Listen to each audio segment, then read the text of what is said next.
Continuamos, por favor, con la participación de Ángela Casas, de la Universidad de Valencia,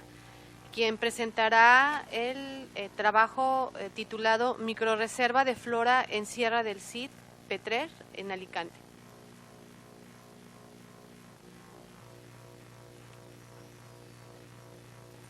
Buenos días, yo soy Ángela Casas, soy graduada en Biología y el año pasado realicé el máster de Conservación, Biodiversidad y Evolución en la Universidad de Valencia,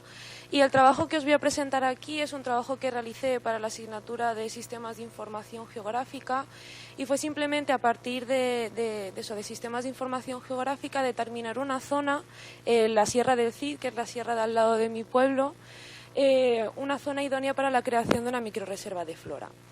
Bueno, si me permitís, además del material que yo utilicé para la presentación de este trabajo en la asignatura, he traído dos mapas donde con información de teledetección se calculan unos índices de vegetación. Son mapas muy bonitos y además que dan un montón de información biológica y son muy fáciles de obtener, y quería traerlos porque me imagino que muchos de vosotros los conoceréis, pero para quien no lo conozca, pues presentaros.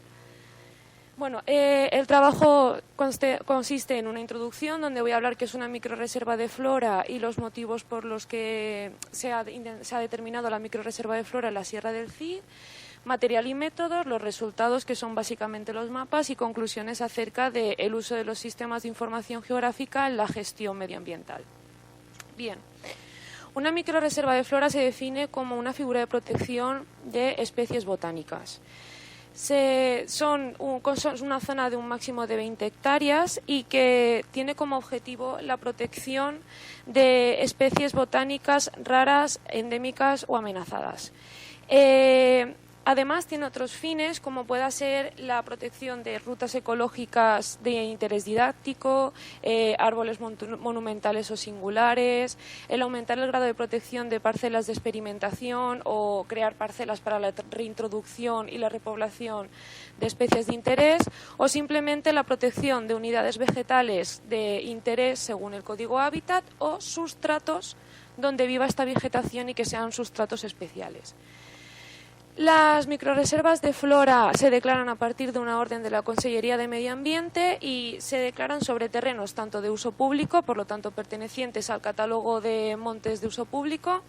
o en terrenos privados, ya sea porque el propietario del terreno considera que su terreno tiene unas cualidades como para crear una microrreserva de flora, o bien porque un investigador ha considerado que en esa zona existe o un sustrato o unas unidades de vegetación de interés para la conservación. Pasando a hablar a lo que viene siendo la microrreserva de flora en la Sierra del Cid, definirla sería una zona proyectaria de máximo de 20 hectáreas que se pertenecería al término municipal de Petrer y se englobarían dentro del paraje protegido de la Sierra del Maimó o Sierra del Cid. En cuanto a las características de esta zona, las características que presenta esta zona para considerarlos importantes como para protegerlas,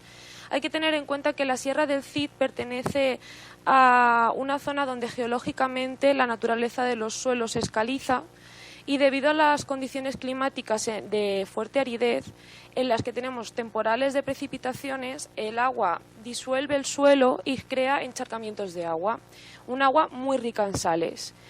¿Qué pasa con este agua? Debido a la aridez que os estoy comentando, el agua se evapora rápidamente o es absorbida por las raíces de las plantas, produciéndose la precipitación de las sales y creándose suelos ricos en yesos o suelos gipsícolas, que son unos suelos con unas condiciones de salinidad, conductividad eléctrica, pobreza de nutrientes y aireación que hacen que la vegetación que crece sobre estos suelos es una vegetación de alta competitividad como para poder sobrevivir en ellos y crear comunidades vegetales estables. Al mismo tiempo, en esta zona tenemos unas condiciones de aridez de fuertes temperaturas en verano y heladas en invierno que nos revelan que la vegetación que pueda sobrevivir en esta zona está adaptada a condiciones extremas. Y efectivamente, cuando vamos al Código Natura 2000, vemos que en esta zona encontramos dos unidades de vegetación que son de interés para la vegetación, de interés para la conservación, perdón. Son las estepas saladas mediterráneas, que son básicamente especies del género Nimoletalia, que son plantas perennes, rosetas y espartos que de forma temporal están encharcadas en aguas con una alta riqueza de sales y que en verano son rápidamente desecadas. Y por otro lado, las estepas ibéricas gypsícolas, que son plantas del género Gessifulus y por lo tanto pues viven en estas zonas de suelos de yesos.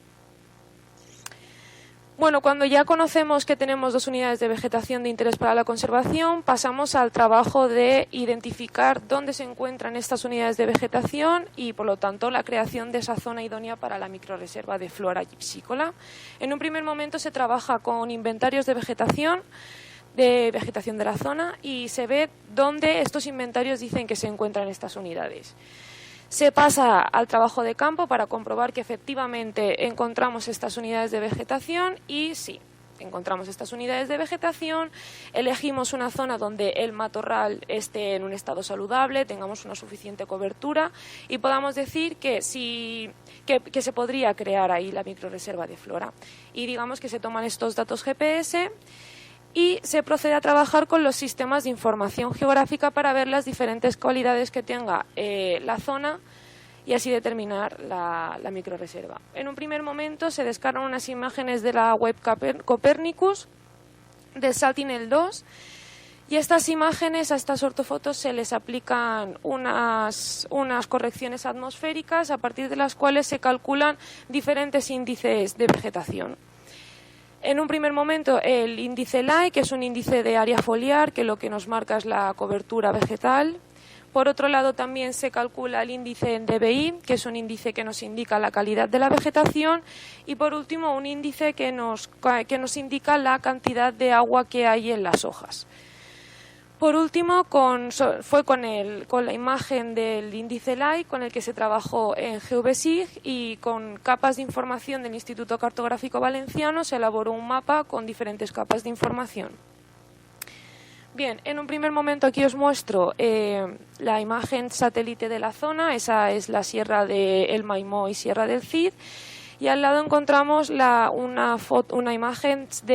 con la zona con el índice LAI aplicado y categorizado en función de la cobertura vegetal, donde tenemos en verde más oscuro las zonas con mayor cobertura vegetal, verde más clarito o lo que vendría a ser una cobertura verde más claro, una cobertura más arbórea, verde más oscuro, cobertura más herbácea. Suelo, que sería suelo con poca cantidad de vegetación, y ya suelo desnudo, que sería pues roca y demás. Bien, con esta imagen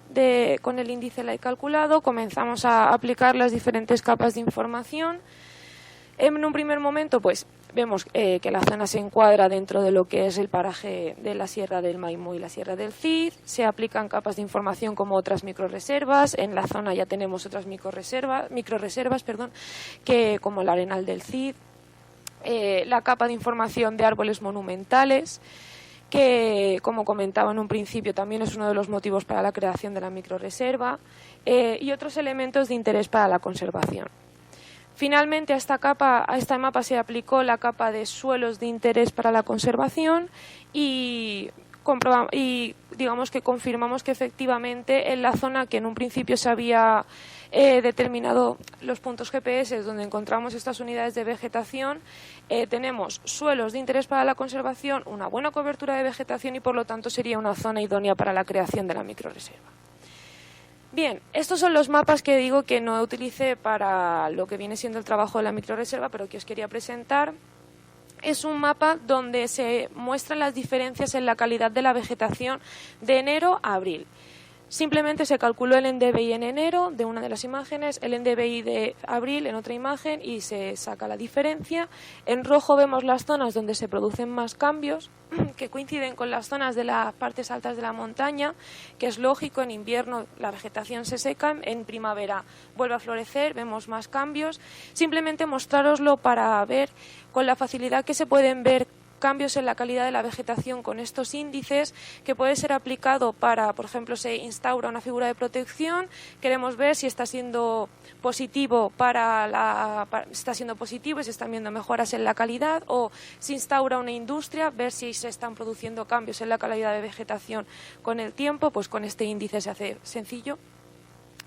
Y este es el índice donde se calculó la cantidad de agua en las hojas.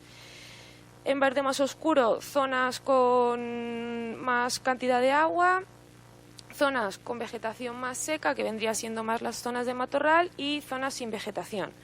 Bien, estos índices se están utilizando para la prevención de incendios, porque nosotros podemos tener una zona con cobertura vegetal,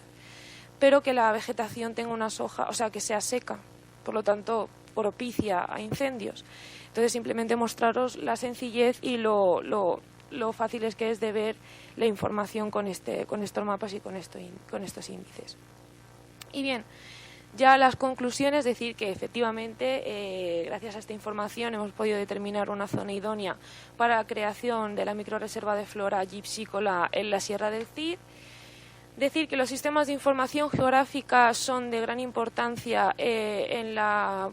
gestión medioambiental, que facilitan muchísimo el trabajo y la creación de figuras de protección de la naturaleza. También decir que sigue siendo necesario ampliar la cantidad de información que se tiene, porque yo, por ejemplo, en este caso, para este trabajo me encontré que capas de información muy importantes, como el código Hábitat o el código CORIN, en esta zona no había información de esas capas. Y, por último, decir que aun teniendo la información que obtenemos de los mapas, es necesario conocer el terreno de campo, de forma de seguir campeando, para poder hacer una buena interpretación de los resultados. Y esto es todo. Muchas gracias.